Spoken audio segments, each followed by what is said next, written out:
Right, okay, ladies and gentlemen. The ballot returned, votes returned, 10,286.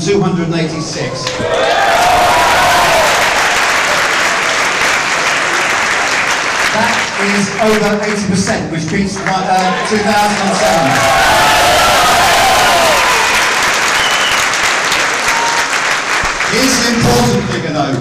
All those voting yes, 92.4%.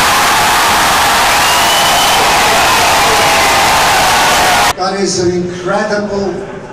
an incredible response to a strike action. It's probably one of the highest that I've ever been involved in, and believe you me, I've been involved in lots of strikes. So I also think that's an indication of how strong you feel about the imposition that has been placed upon you by the British Airways management. It's a serious economic recession.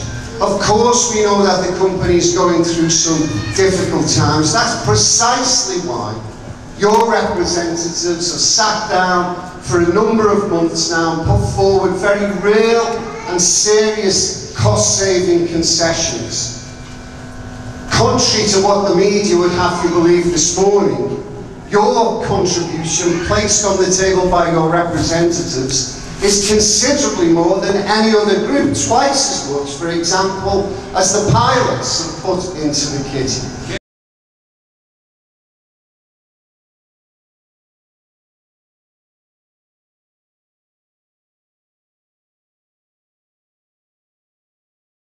So there's probably a question for OH Masters actually.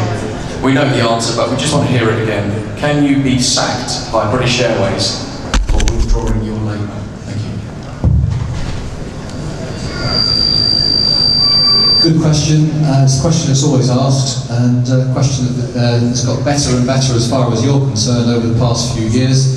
You now have protection for 12 weeks, not 12 days, but 12 weeks. If you are dismissed for going on strike any time within the first 12 weeks after the action commences, you have an automatic unfair dismissal claim against British Airways, which will cost them a fortune if they do it to any of you in the line of work. The answer is you can carry on taking industrial action as long as the ballot remains effective. And the only way that VA can get around that is if they subsequently try to prove that the ballot no longer runs and that people that voted in favour are no longer in favour of taking industrial action. That's the simple legal answer. And when you have as many people and as high a percentage voting in favour of industrial action as you have, that's going to be a very difficult task for VA.